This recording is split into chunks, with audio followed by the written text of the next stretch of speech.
You don't go to Freddie Roach, and Freddie Roach, all he teaches is offense, and that's going to get him smoked even worse. So Kovalev. Wait, what did I just say? He's going to get smoked worse this time. Watch. So the first fight was... He was dead. He was dead. I just seen a highlight of this shit the other day. He was dead. He could have hurt that boy, man. He could have hurt Pascal. Hold on, who is dead? Pascal, man. Yeah. I'm glad they stopped that, bro. He was hurt. How they do the rematch? He came back to life? Yes. Now he about to put him back in the grave for the second time, man. And I'm not saying that to shit on Pascal, man, but Kovalev has a great trainer in John David Jackson, and they about to pick him apart again. So you think the second go-round is worse for Jean Pascal, even though he has a new trainer and knows what he's in there with? Yes, because what is he going to Freddie Roach for? What is Freddie Roach going to have him do that Roy Jones and the other dude didn't have him do? Oh, you want me to answer that? No, I don't want you to answer that. I want the fans to answer that. What is Freddie Roach going to do that Roy Jones and the other trainer didn't do for Pascal? Nothing. If they're going to teach him defense, then it's over. He has no chance. And I'm not saying... What up, Fight World? It's your boy Ego, and I'm back for some more boxing. Want to cover the HBO telecast of Sergey Kovalev versus Jean Pascal 2.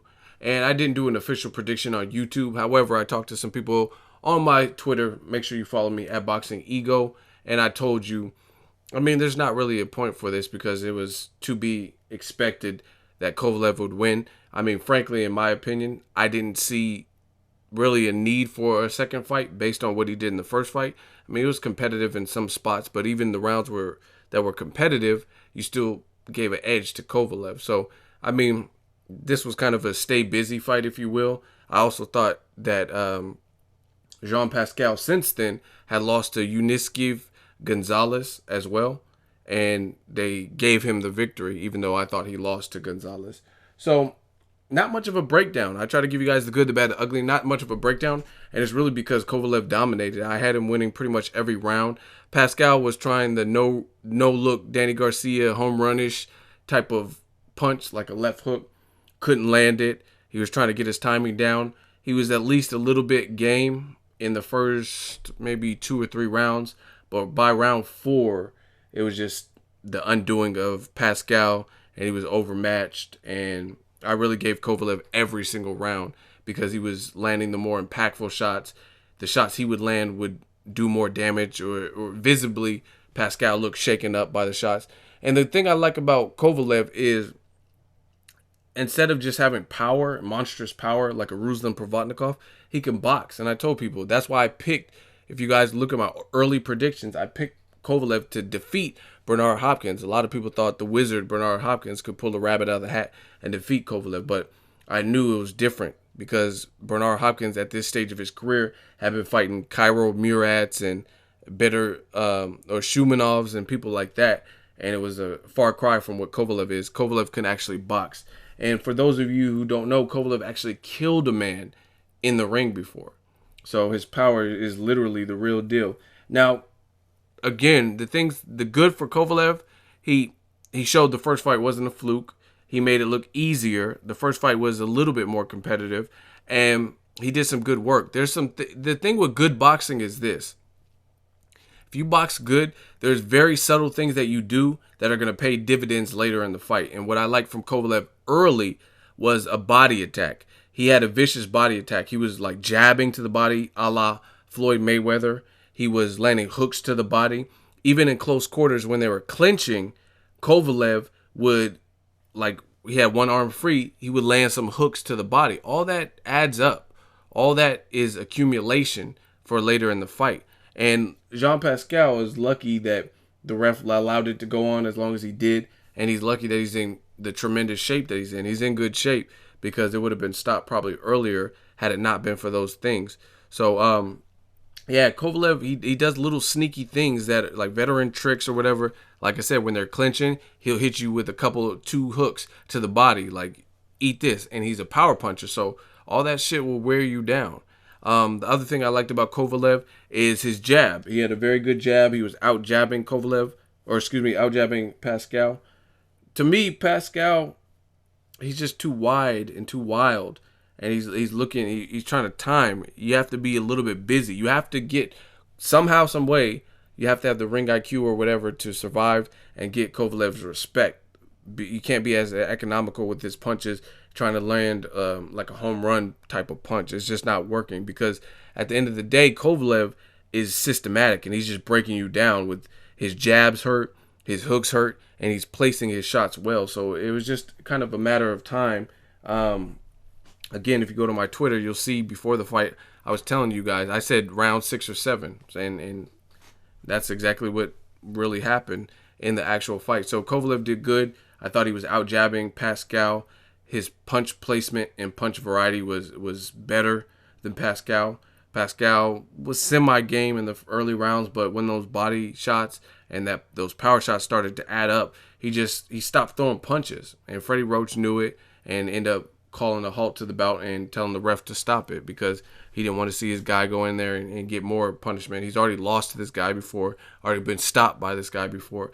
And it got to a point where he was just too gun shy. He wasn't landing anything. He had nothing. He was depleted. He had nothing left to throw offense. You know what I'm saying? So surgical performance by Kovalev. Again, I expected this. Bring on Stevenson or Ward. I mean, it's apparent. They may give Kovalev another main events, may give him a stay busy fight. I don't know. But it's apparent that Kovalev is a problem, and it's going to take like a Stevenson, somebody with some athleticism and some power in his left hand, or a guy like Andre Ward, who's just a complete fighter, to beat a guy like Kovalev. You can't let Kovalev dog you, because that's exactly what he'll do. And they said post-fight, Kovalev actually allowed it to go on longer. And I mean, sometimes like when Triple G said he let Willie Monroe tee off on him and take free shots, I didn't believe that. I didn't think that's not even logical, that you're going to let someone just like wail on you. But with Kovalev, I think he did allow it to extend, because he never, the thing I like about Kovalev, like I said, he's not just a power punching brawler like a Ruzin Provodnikov. He had Pascal hurt on the ropes, but he'll still take a step back. Most power punchers, that's something you can't really teach. If you know you have power and you're a devastating puncher, a lot of the power punchers, they want to just be aggressive 24/7. But Kovalev knows when to take a step back, and he's okay with allowing the knockout. He knows the knockout's going to come eventually if he keeps boxing. So he's smart in that capacity, I guess you could say, because he'll take a step back and let you breathe and just get back to boxing. He's not overzealous, over aggressive to the point where he can get caught with a shot or whatever. He just sticks to boxing. But yeah, those early body shots I knew there was going to be a problem for Pascal, and beyond the 4th round, it was pretty one-sided. But I did like post-fight, he called Adonis Stevenson Adonis Chickenson, and he started making like these chicken duck noises, like quack, quack, quack, quack, quack. Adonis Stevenson on HBO hopped in the ring, and it was like this whole, it reminded me of Wilder versus Tyson Fury, like after Wilder beat Arthur Spilka, where Tyson Fury started getting on the mic. Adonis Stevenson basically did the same thing. And I'm telling you, I'm liking this. I'm digging this whole WWE vibe, because at the end of the day, this is what sells. And we need to build up the future fights. Kovalev, for whatever reason, he's not as big of a superstar as a guy like Gennady Golovkin. So all this helps. Him calling Adonis Stevenson a chicken, Ward being in attendance. So I'm just looking forward to the future. Pascal, it was easy to predict for me. There's guys he could beat, but like I said, I don't think he even beat Gonzalez. So I didn't really give him a chance to beat Kovalev in the rematch. I don't even think they needed a rematch, because the first fight was pretty clear for me. And they did a lot coming out. He came out to a Rocky remix with his old trainer, which was kind of weird because Pascal's now with Freddie Roach. His old trainer was rapping, who was Roy Jones Jr., rapping out. He had a THX little intro. And he did all that to really get stopped by Kovalev. So Pascal can bounce back. He just can't fuck with Kovalev. That's just really what it is. He could fight other guys, maybe a Gonzalez rematch, something like that. But Kovalev's just too much. He's just too surgical, too precise. Bravo. I didn't really even have any negatives to Pascal, or excuse me, to Kovalev. I didn't really see too much negative. He was jabbing. He was working the body. He was patient. I mean, that's what you're supposed to do. So It was a pretty stand-up performance. Didn't really have any complaints. Let me know what you guys thought of the fight. Kovalev versus Pascal 2. What's next? I'm really looking forward to the fight with Andre Ward and Kovalev later in this year, if it does happen. If Ward gets past Sullivan Barrera, drop it in the comment section. Make sure you like my video. As always, hate, comment, and subscribe. Till next video is Ego signing off. So if you enjoyed this video and want more content like this on the channel, you can show your appreciation by going to the PayPal donate button or the YouTube support button. And you can donate any amount that you feel is equivalent to the value of this video. Much more to come. Thank you guys for your support. Boxingego, the future of boxing.